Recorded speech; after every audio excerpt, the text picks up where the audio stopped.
Hello, नमस्कार, आदाब, सत श्री अकाल और अस्सलाम वालेकुम। मैं हूं मोहम्मद अहमद काज़मी, लेकर आया हूं आपका पसंदीदा कार्यक्रम ग्लोबल न्यूज़। इस वक्त की बड़ी खबर इजराइल फ़िलिस्तीन जंगबंदी की नई खिलाफ वर्जी के बारे में है। इजराइल के लड़ाकू जहाज़ों ने दूसरी बार गज़ा पट्टी पर हवाई हमले किए हैं।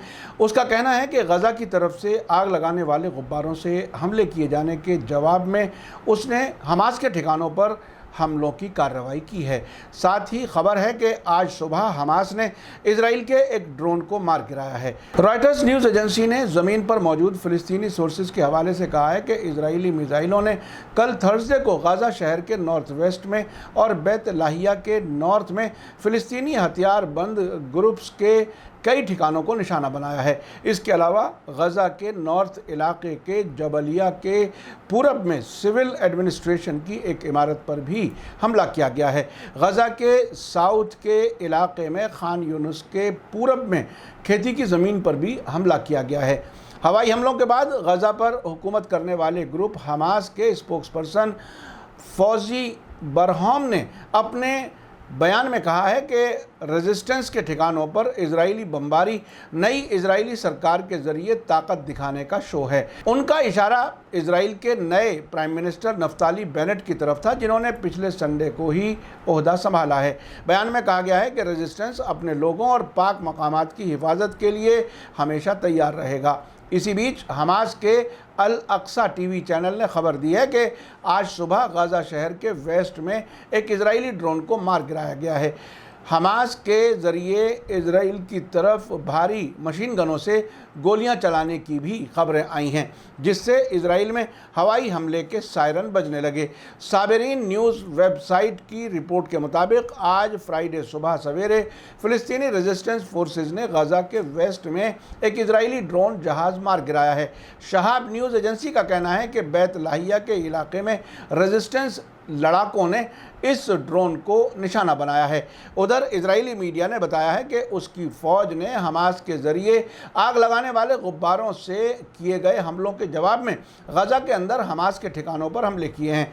इजराइल के मुताबिक थर्सडे को लगातार तीसरे दिन फ़िलिस्तीनी लड़ाके इजराइल के ख़िलाफ़ आग लगाने वाले गुब्बारों से हमले कर रहे थे। रॉयटर्स की रिपोर्ट के मुताबिक गुब्बारे बुनियादी डिवाइस हैं जिनका मकसद गज़ा के साथ बॉर्डर के पास इजराइल के खेतों और झाड़ियों में आग लगाना है।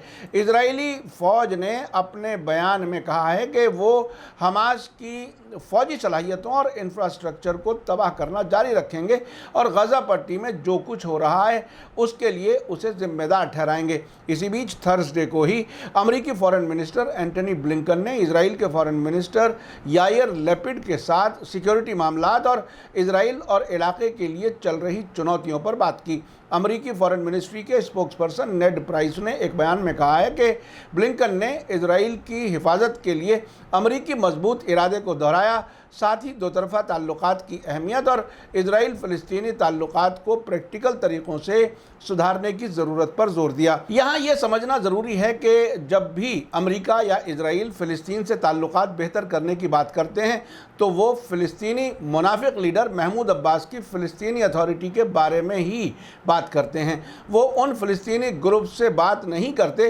जो इजराइल के जुल्म के ख़िलाफ़ लड़ते हैं और फ़िलिस्तीनी अवाम की उन्हें सपोर्ट है।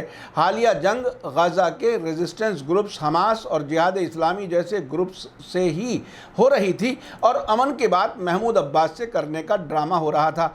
महमूद अब्बास की हुकूमत ने बाद में हमास की सपोर्ट वाले नौजवानों को इजराइल के कहने पर गिरफ्तार भी किया है। ऐसे सैकड़ों जवान जेलों में बंद हो चुके हैं।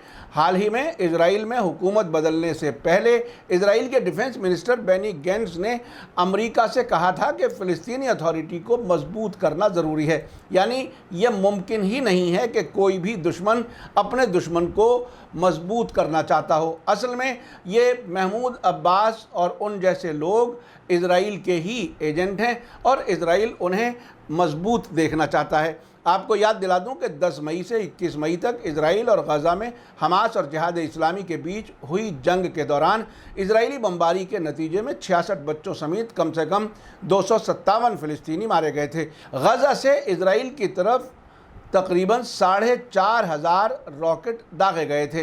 इजराइल का कहना है कि उसके यहाँ 2 बच्चों समेत 13 लोगों की ही मौत हुई है। इस जंग के शुरू होने से पहले यरूशलेम के शेख जर्राह से फिलिस्तीनियों को बेदखल करने की कोशिश की जा रही थी।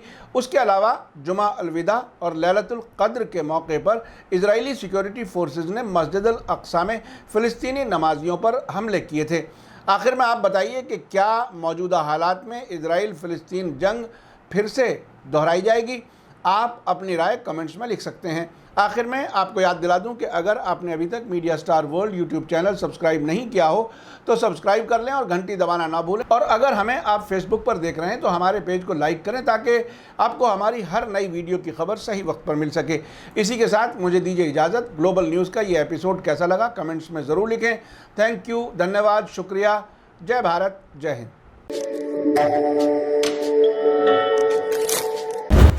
मीडिया स्टार वर्ल्ड की और वीडियो देखने के लिए हमारे चैनल को सब्सक्राइब करें और सीधे नोटिफिकेशन पाने के लिए बेल आइकन दबाएं।